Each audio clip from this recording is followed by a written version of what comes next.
Superhero, animation আর gaming দুনিয়া সব যেন একসাথে নেমে এসেছে কমিক কনে। কেউ হচ্ছেন মোয়ানা, কেউ আবার মার্ভেলের ফ্যান্টাস্টিক ফোরের দ্য থিং।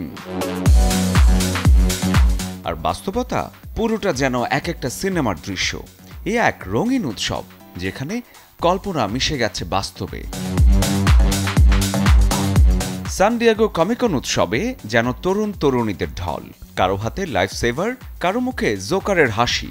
কমিকন মানেই তো কসপ্লের রাজ্য, আর সেখানেই সবাই নিজের প্রিয় চরিত্র হয়ে উঠেছেন। সৃজনশীলতা প্রকাশ করার এটা একটা ভালো সুযোগ আছে এখানে, কারণ আমার কাজটা খুবই একঘেয়ে এবং দৈনন্দিন জীবনে আমি সৃজনশীল হতে পারি না।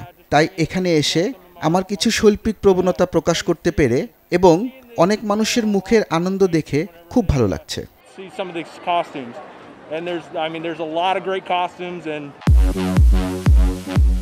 কেবল সাজগোজি নয়, রীতিমতো কসপ্লে কম্পিটিশন চলছে। বিচারকের আসনে নামকরা কন্টেন্ট ক্রিয়েটর আর ডিজাইনার। তরুণদের সৃজনশীলতার এমন ঝলক দেখে চোখ জুড়িয়ে যায়। আমি অনেক বছর ধরে কোপ্লে করছি। আমি ঝলমলে হতে ভালোবাসি এবং এখানে সাধারণ মানুষের আগ্রহের সাথে সকলকে পোশাক পরতে দেখে আমার অনেক আনন্দ হয়। আমরা সকলেই একই কারণে এখানে এসেছি এবং একই অনুভূতি জাগাতে চাই। আমি মনে করি না এটি কখনো আমার জন্য থামবে।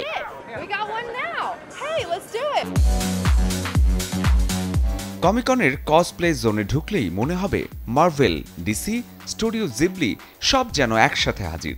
কেউ হাঁটছেন ব্যাটম্যান হয়ে, কেউ আবার দ্য উইজার্ড অফ ওজ উইক্টের বেগুনি দাড়িওয়ালা গ্লিন্ডা সেজেছেন। সঙ্গে আছে ফ্যান মেড প্রপস, পোশাক ডিজাইন, এমনকি 3D প্রিন্টেড হেলমেটও। লাইভ মিউজিক, গেমিং বুথ আর ফ্যান মিট সব মিলে যেন এক একটা ফ্যান্টাসি ইউনিভার্স। আর সাথে সোশ্যাল মিডিয়ার জন্য দারুণ কন্টেন্ট তো আছেই। কেউ রিল করছে, কেউ আবার টিকটকে জমিয়ে দিচ্ছে ট্রেন্ডি ডায়লগ। কমিকনের কসপ্লে শুধু পোশাক নয়, এটা একটা অনুভব, একটা পরিচয়ের প্রকাশ। যারা কল্পনাকে বাস্তব করতে ভালোবাসে তাদের জন্য এই ইভেন্ট যেন একদিনের স্বপ্নপুরী। শরীফুল হক, চ্যানেল 24।